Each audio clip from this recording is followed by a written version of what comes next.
Something shifted this week. A secret that was meant to stay behind closed doors in Whitehall has just slipped into the open. For months, Labour ministers denied it. For weeks, the Chancellor smiled and dodged the question. But now, the cat's out of the bag. Rachel Reeves has finally admitted what many feared: next month's autumn budget will target the wealthy. The rich are officially in Labour's crosshairs. Before we dive deep into what's really going on behind this political bombshell, make sure you like this video, subscribe to the channel, and leave a comment below telling us what you think of Reeves' plan. We read every comment, and your voice matters more than ever as Britain heads toward what could be one of the most defining budgets in decades. It all began quietly, almost innocently, as Rachel Reeves boarded her flight to Washington, D.C. She was heading for meetings with the International Monetary Fund, a trip that seemed routine at first glance. But as the cameras rolled, she made a confession that sent shockwaves through Westminster. Speaking to Sky News, Reeves said she was looking at tax and spending ahead of the fiscal event on November 26. A simple sentence, yet one that carried a storm within it. Then came the real headline. In an interview with The Guardian, Reeves revealed that taxes on the wealthy will be part of the story. Part of the story? That single phrase was enough to ignite a political firestorm. Within hours, analysts began dissecting her words. Was Labour planning a full-scale wealth tax? Would the inheritance system be restructured? Could capital gains or property taxes be next? For a party that once vowed not to raise taxes on working families, Reeves' tone sounded different. More direct. More daring. Almost defiant. But not everyone was convinced this was a masterstroke of economic planning. In fact, one of Britain's most outspoken editorial voices, Alistair Heath, editor of the Sunday Telegraph, tore into Reeves' announcement on the Daily Tea podcast. Heath called the plan a delusional, arguing that it exposed Labour's fundamental misunderstanding of the British economy. Once you start telling wealthy people, "We're going to confiscate your money," he warned, it's the beginning of the end. Those are not words spoken lightly. Heath, known for his sharp economic analysis, believes this move could drive investors away, damage confidence, and accelerate Britain's already fragile stagnation. He accused Reeves of hiding behind Brexit, using it as a scapegoat for deeper structural failures. Blaming Brexit, he said, shows Labour doesn't understand Britain. It shows they don't grasp where real growth must come from. And perhaps he's right, because for many in the financial sector, this moment feels eerily familiar.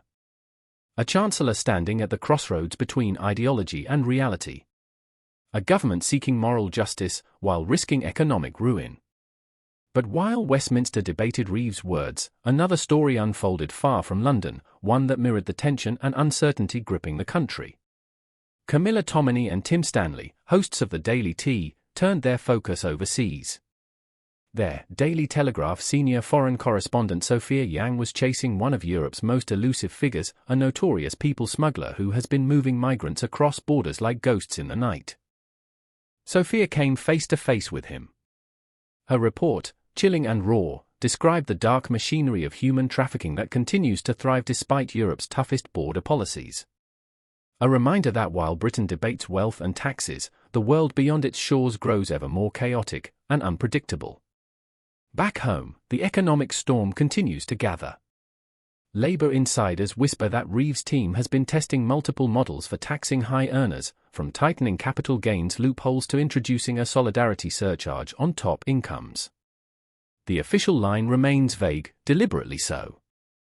Reeves insists she wants to make tough choices for tough times. But to critics, this phrase sounds more like an excuse than a plan. What's really driving Rachel Reeves? Is it genuine fiscal responsibility, or a calculated political gamble to appeal to Labour's left wing before the next election?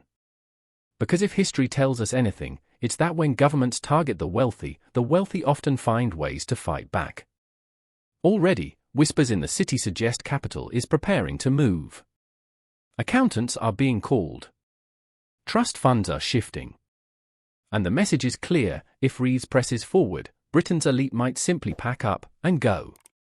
But perhaps Reeves sees something others don't. Perhaps she believes Britain can no longer afford to tiptoe around inequality. That after years of austerity, pandemic spending, and skyrocketing debt, someone, somewhere, must pay the bill. It's a bold move. It's a dangerous move. And it could define her career forever.